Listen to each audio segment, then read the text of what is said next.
Pemirsa, mantan Kepala Dinas Pariwisata Provinsi Bali periode 1974 sampai 1980, Bagus Putumerte Pastime berpulang pada usia 92 tahun karena sakit. Almarhum dikenal sebagai sosok yang berjasa yang sangat besar bagi pariwisata Bali.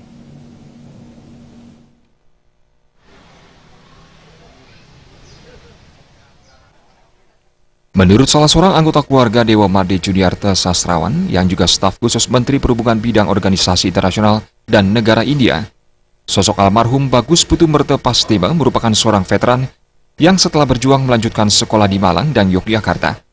Setelah menyelesaikan pendidikannya, almarhum memutuskan untuk menjadi pegawai di kantor Gubernur Bali. Perjalanan karir almarhum berlanjut di pemerintahan Provinsi Bali, hingga akhirnya beliau menjabat sebagai Kepala Dinas Pariwisata Provinsi Bali dari tahun 1974 sampai 1980. Saat almarhum menjabat Kadis Pariwisata Provinsi Bali, pariwisata di Bali mulai berkembang.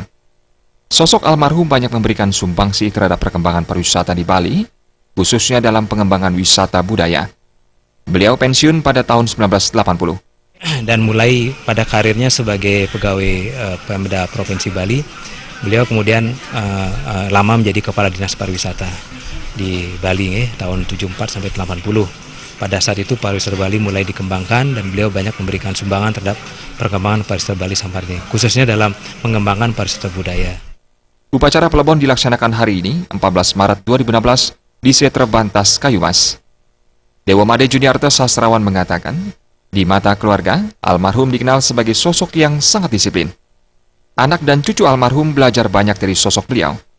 Ajaran yang paling dipegang teguh oleh keluarga adalah kalau mau belajar, semua hal pasti bisa dicapai. Selain itu, dalam bekerja, kejujuran harus tetap dijunjung tinggi. Alit Putra dan Angga Ratana, Bali TV.